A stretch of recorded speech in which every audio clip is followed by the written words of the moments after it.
morning everybody, here we are again with the promised little tutorial on tracing or cheating as some people call it. If your aim is to improve your drawing skills, then don't even watch this. Tracing's not for you. There's a long and distinguished history of artists using whatever means available to achieve an accurate drawing. If you want to look it up, you can look anything up online, as you know. I can only speak for myself and tell you what I think about tracing and other methods. I began tracing when I started using watercolour seriously. Now, if you've ever used good quality watercolour paper, you'll know how unforgiving it is if you've drawn on it and you're trying to correct it. You really need to get the image right first time. So I started tracing the image and then figuring out how to get it onto the paper. Now, in my opinion, any technique that achieves an image that is to your satisfaction is legitimate, and to consider it cheating is, in my personal opinion, complete and utter nonsense. I'll use any method to achieve an artwork that pleases me. I'm reading this, can you tell? I can draw anything I see without tracing, but sometimes I want to get onto the painting and I can't see the point of labouring over a drawing when all I really want to do is get some colour down. So here we go. I'm going to show you a couple of methods. I'm not going to overdo this. Now here's the face we did last week, and I've put a still up of it being sketched over, drawn over on a window, my back window. And then what you do, there it is, I've traced it, look. And then you turn it over, okay, and start, I'll use a thick pencil, I'll find it, and start rubbing over, going over the lines like this with a really soft pencil. You could use pastel, but it makes a mess of your paper then. Use a really soft pencil like that.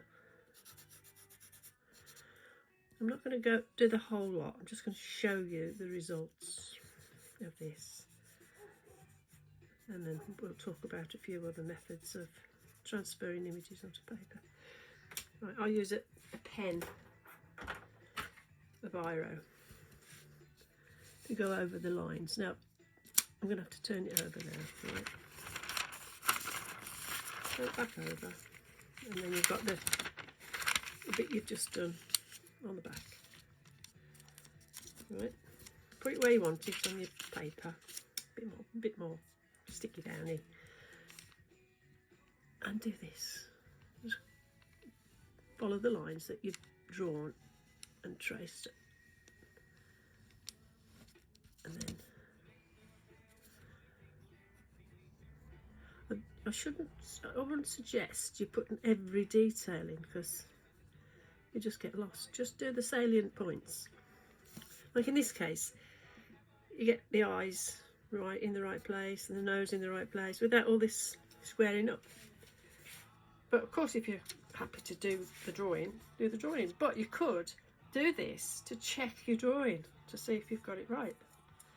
And you can see your mistakes immediately. Look. You see, it's gone right through. Now don't press too hard, else you've got a really deep groove in your paper. If you do it with a biro, like that. My hands are wobbly this morning. It's all the drugs I take.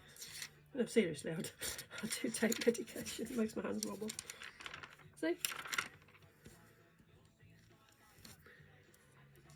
And then you can just carry on with your drawing. Good, eh?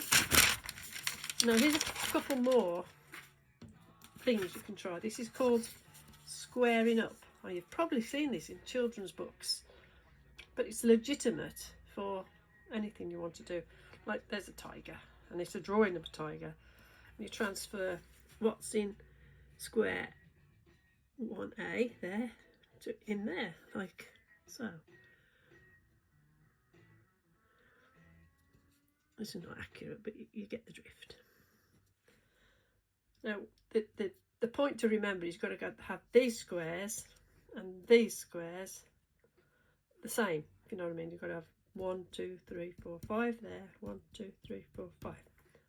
And you can square it up like that. That drawing there will be bigger because these squares are bigger. You get the drift. Now, this is another method. You can buy, or if you've got one, use a projector. Right? You put, well, this would be connected to a computer probably, and then your image would be projected onto your canvas, and then you just draw around it. Simple. And there's all sorts of things you can use: tracing, squaring up, projecting. In the old days, in the very old days, in Renaissance, there's evidence that they used, you know, methods of transferring images then in something called a camera obscura. Look it up. It's really, really difficult to explain. So, what else have we got? Not a lot, really. What I want to say is about next week. I want you to get some watercolours, watercolour paper, real good quality watercolour paper, Mr. Steve. Now, it is expensive, but I've worked it out. I've written it down here. Look, Daler Rowney watercolour paper, A4, 12 sheets of £90. This £90 refers to the weight. It's £6.95, free postage off eBay. That's 58p a sheet. And I'm sure your little community can get together and buy a book and share it out. And the paints, Winsor & Newton artist quality paint, is £2.99 a tube. I don't know how you feel about that. I mean, it's just that what I want to show you, you'll really need good quality paint. I'll show you my paint box. This is mine. It's a work of art, isn't it? Now these are White Knights. They're St. Petersburg Russian paints, White Knights, and they are such that the colours are just like, whew, you've only got to tip your brush on there. I'll do it, show you. A little bit of this, and it's like, whoa. Oh look, call me a liar. I'm going off water. Here's the purple. You see, it's really vibrant. So you have to be careful with that. Winsor & Newton are a little bit more forgiving. There you go. So I'll see you on the other side. Good luck. Perhaps you could trace, you don't have to trace the image you did last week like me. That was just what was there. Trace, I don't know, something out of a book. See how you get on.